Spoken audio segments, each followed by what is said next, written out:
क्या आपको भी एमसीबीएस नर्सिंग में फ़िज़िक्स से डर लगता है और समझ में नहीं आता है कि कौन सा चैप्टर पढूँ? किस टॉपिक से ज़्यादा क्वेश्चन आते हैं? तो इस वीडियो में आपके सारे डाउट क्लियर हो जाएंगे। Hello everyone, welcome back to my channel. तो मैं भी एक एम्स नर्सिंग इंस्पायर्ड हूँ। आज मैं आपको बताने वाली हूँ कि फ़िज़िक्स के कौन कौन से ऐसे टॉप मोस्ट इम्पॉर्टेंट चैप्टर है जो एम्स का फेवरेट है, जिससे क्वेश्चन ज़्यादातर आते हैं। अभी मैं आपको ऐसे चैप्टर का नाम बताने वाली हूँ जो एम्स का फेवरेट है, जिससे क्वेश्चन बहुत ज़्यादा आते हैं। इसमें मैं आपको मोस्ट हाई इम्पॉर्टेंट, मीडियम, फिर लो सारे चैप्टर बताऊंगी। वैसे तो पढ़ना फिज़िक्स में सारे हैं, बट कौन कौन से ऐसे चैप्टर हैं जिसको आपको अच्छी तरह से क्लियर करना है। तो चलो स्टार्ट करते हैं। सबसे पहले आता है हाई वेटेज में, फर्स्ट आता है करंट इलेक्ट्रिसिटी, जिसमें टॉपिक है आपके करंट इलेक्ट्रिसिटी के हैं ओम्स लॉ, सीरीज पैरेलल और किरचॉफ लॉ। इससे न्यूमेरिकल क्वेश्चन आते हैं। ये चैप्टर एम्स के फेवरेट चैप्टर है, जिससे क्वेश्चन हमेशा पूछे जाते हैं। सेकेंड आता है मूविंग चार्ज एंड मैग्नेटिज्म। इसमें टॉपिक है फोर्स ऑन चार्ज, फ्लेमिंग। इससे लेक्चर मतलब concept plus formula based question आते हैं। थर्ड आता है मैग्नेटिज्म एंड मैटर। इसमें डायरेक्ट फार्मूला बेस्ड क्वेश्चन रहता है इससे।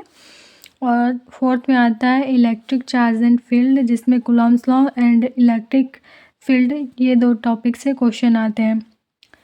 ये ऐसे चैप्टर हैं जिसमें से हर साल क्वेश्चन आते हैं। और फिफ्थ में है इलेक्ट्रिक पोटेंशियल एंड कैपेसिटेंस। इसमें है कैपेसिटर एंड पोटेंशियल। इसमें न्यूमेरिकल प्लस थ्योरी आते हैं।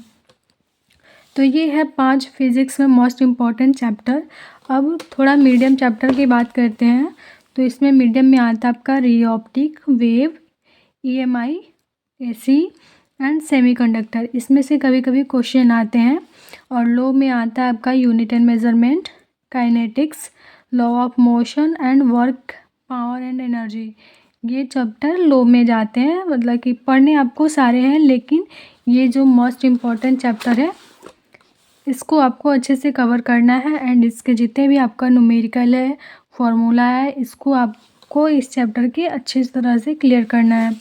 और इसके अगर टाइम नहीं मिलता है तो इन सबको रिवीजन कर लीजिएगा बस, तो वो हो जाएगा। मतलब कि मीडियम को थोड़ा सा पढ़ लीजिएगा और लो वाला जो है रिवीजन कर लीजिएगा, तो वो भी सही हो जाएगा।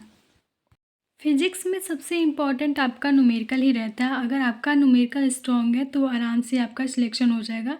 तो अभी भी बहुत टाइम है और आप अभी से कवर कर सकते हैं सारे चैप्टर। तो मैंने सबसे हाई वेटेज चैप्टर भी नाम बता दिया है, जिस पर आपको ज़्यादा फोकस करनी है। एंड क्वेश्चन जितना हो सके उतना क्वेश्चन प्रैक्टिस करना है, टेस्ट देना है। टेस्ट तो बिल्कुल मत छोड़िएगा, क्योंकि सबसे इम्पॉर्टेंट टेस्ट ही होता है। टेस्ट देने पे पता चलता है कि क्वेश्चन कहाँ से आ रहा है और कौन टॉपिक ज़्यादा इम्पॉर्टेंट है। फिज़िक्स का मतलब ही है न्यूमेरिकल क्लियर करना। सिर्फ नोट्स पढ़ने से फिज़िक्स में कुछ नहीं होता है, सबसे इम्पॉर्टेंट क्वेश्चन ही रहता है। तो क्वेश्चन आपका स्ट्रॉन्ग होना चाहिए।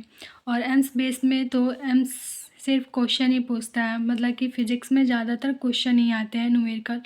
तो आपको हर टाइप, लो, मीडियम, हाई, सारे टाइप के क्वेश्चन प्रैक्टिस करने हैं। एंड जो चैप्टर आपको समझ में नहीं आ रहा है इनमें से, तो उन सब का आप दोबारा से लेक्चर देखिए एंड अच्छे से समझिए, क्लियर कीजिए चैप्टर को।